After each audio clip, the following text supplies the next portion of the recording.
तर शिवानी अग्रवाल यांना पुणे पोलिसांकडून अटक करण्यात आलेली आहे आणि काही वेळापूर्वीच गुन्हे शाखेकडून त्यांची चौकशी जी आहे ती त्यांच्या कार्यालयामध्ये नेऊन करण्यात आलेली होती। आता शिवानी अग्रवालला घेऊन पोलीस बाल सुधार गृहाकडे रवाना झालेले आहेत।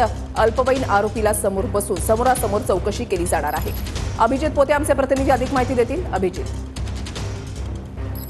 वैशाली, कल्याणी नगर अपघात प्रकरणात आज मोठी अटक खरं तर पुणे पोलिसांच्या गुन्हे शाखेकडून करण्यात आलेली आहे। शिवानी अग्रवाल जी अल्पवयीन मुलाची आई आहे तिला गुन्हे शाखेकडून आज अटक करण्यात आलेली आहे। ससून रुग्णालयातील जे ब्लड सॅम्पल होतं ते बदलल्या प्रकरणी जे आहे ते शिवानी अग्रवालला अटक करण्यात आलेली आहे आणि काही वेळापूर्वी गुन्हे शाखेत तिला आणलं होतं। काही चौकशी करून पुन्हा एकदा बाल न्याय मंडळासमोर जिथं जो अल्पवयीन आरोपी आहे त्याची चौकशी पुणे पोलिसांना करायची आहे आणि शिवानी अग्रवालच्या समोर खरं तर ही चौकशी आई समोर अल्पवयीन मुलाची केली जाणार आहे आणि त्याच पार्श्वभूमीवर पुणे पोलिसांचं पूर्ण गुन्हे शाखेचं पथक जे आहे ते या शिवानी अग्रवालला घेऊन आता जे बाल हक्क न्याय मंडळाचं ऑफिस आहे किंवा ज्युनियर कोर्ट त्याला म्हटलं जातं तिकडं हे सगळे निघालेले आहेत। यापूर्वी तर 5 जून पर्यंत बाल सुधार कारागृहात जे आहे अल्पवयीन आरोपीला ठेवण्यात आलं होतं आणि काल पुणे पोलिसांनी एक पत्र ज्युनियर कोर्टात दिलं होतं की आरोपीची आव्हानं चौकशी करायची आणि ती परवानगी पुणे पोलिसांना देण्यात आली होती आणि आज 12 वाजता ही चौकशी करण्यात येणार होती आणि त्या अनुषंगाने खरं तर शिवानी अग्रवाल च्या समोर ही सगळी चौकशी करण्याचा गुन्हे शाखेचं पथक जे आहे ते वैशाली गुन्हे शाखा 4 युनिटचं जे ऑफिस आहे तिथून जे बाल हक्क न्याय मंडळ आहे त्या ऑफिसकडे खरं तर निघालेलं पाहायला मिळतंय। मोठा पोलीस बंदोबस्त शिवानी अग्रवालसाठी ठेवण्यात आलेला आहे। आज सकाळी त्यांच्या राहत्या घरातून या सगळ्या प्रकरणात जे आहे ते शिवानी अग्रवालला अटक करण्यात आली होती। काही वेळापूर्वी गुन्हे शाखेचे जे अधिकारी आहेत त्यांच्याकडून शिवानी अग्रवालची चौकशी देखील या सगळ्या प्रकरणात झालेली आहे। खरं तर ही जवळपास 11वी अटक म्हणावी लागेल कल्याणी नगर अपघाता प्रकरणी।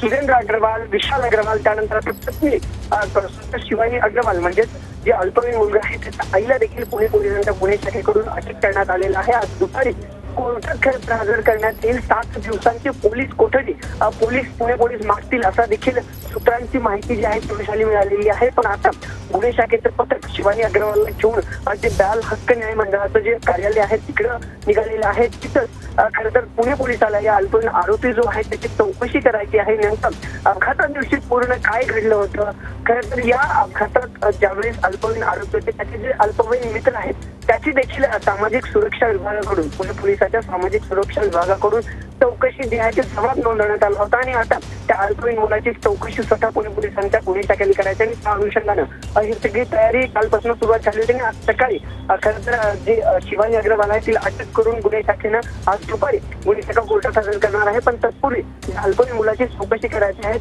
त्याच्या आई समोर करायचं आहे म्हणून आता हे सगळं पथक जे आहे गुन्हे शाखेचं ते या शिवानी अग्रवालला घेऊन बाल न्याय मंडळाकडे निघालेलं पाहायला मिळते। वैशाली, अभिजित, अत्यंत महत्वाची बातमी आहे ही। मात्र शिवानी अग्रवालला अटक याच्यासाठी करण्यात आलेली आहे की ब्लड सॅम्पल जे आहे ते बदललं गेलं, तर हेच एक कारण आहे की आणखीन काही कारण आहेत ज्याच्यामुळे त्यांना अटक झाली आहे? या संदर्भातली काही माहिती मिळू शकलेली आहे का?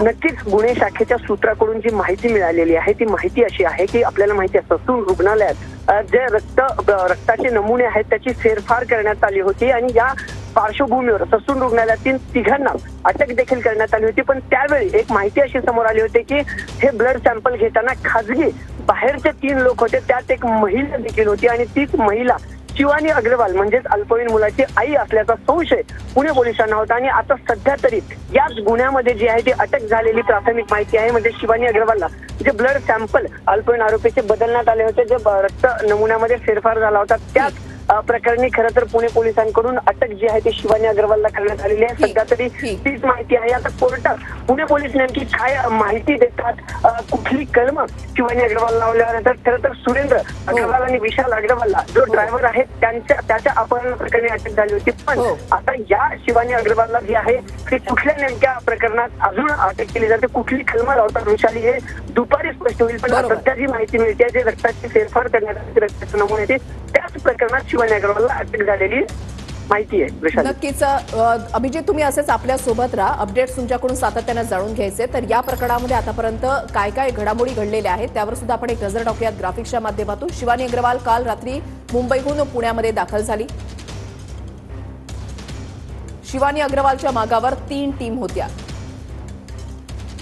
पुणे पोलिसांच्या गुन्हे शाखेनं शिवानी अग्रवालला घरामधून अटक केली। कालपासून या प्रकरणामध्ये काय काय घडलेले आहे ते आपण पाहताय. अल्पवयीन आरोपीच्या ऐवजी शिवानी अग्रवालचं ब्लड सॅम्पल घेतल्याचा पोलिसांना संशय होता. अल्पवयीन आरोपीचं अख्खं कुटुंबच सध्या जेलमध्ये असल्याचं चित्र जे आहे ते पाहायला मिळत आहे. आरोपीचे वडील विशाल अग्रवाल आणि आजोबा सुरेंद्र अग्रवाल यांना न्यायालयीन कोठडी सुनावण्यात आलेली आहे. मुलाला गाडी दिल्यानं ड्रायव्हरचं अपहरण केल्यानं विशाल अग्रवालला न्यायालयीन कोठडी सुनावण्यात आलेली आहे. ड्रायव्हरला डांबून ठेवल्यानं आरोप स्वतःवर घेण्यासाठी दबाव टाकल्यानं सुरेंद्र अग्रवाल यांना अटक करण्यात आली. तर या संपूर्ण कुटुंबाला वेगवेगळ्या कारणांमध्ये जे आहे याच प्रकरणाशी संबंधित आता गजाड व्हावं लागलेलं आहे. पुन्हा एकदा जाऊयात, अभिजित पोते आमच्या सोबत आहेत. अभिजित, किती वेळामध्ये शिवानी अग्रवाल जे आहेत ते पोहोचतील आणि किती वेळामध्ये चौकशीला सुरुवात होईल?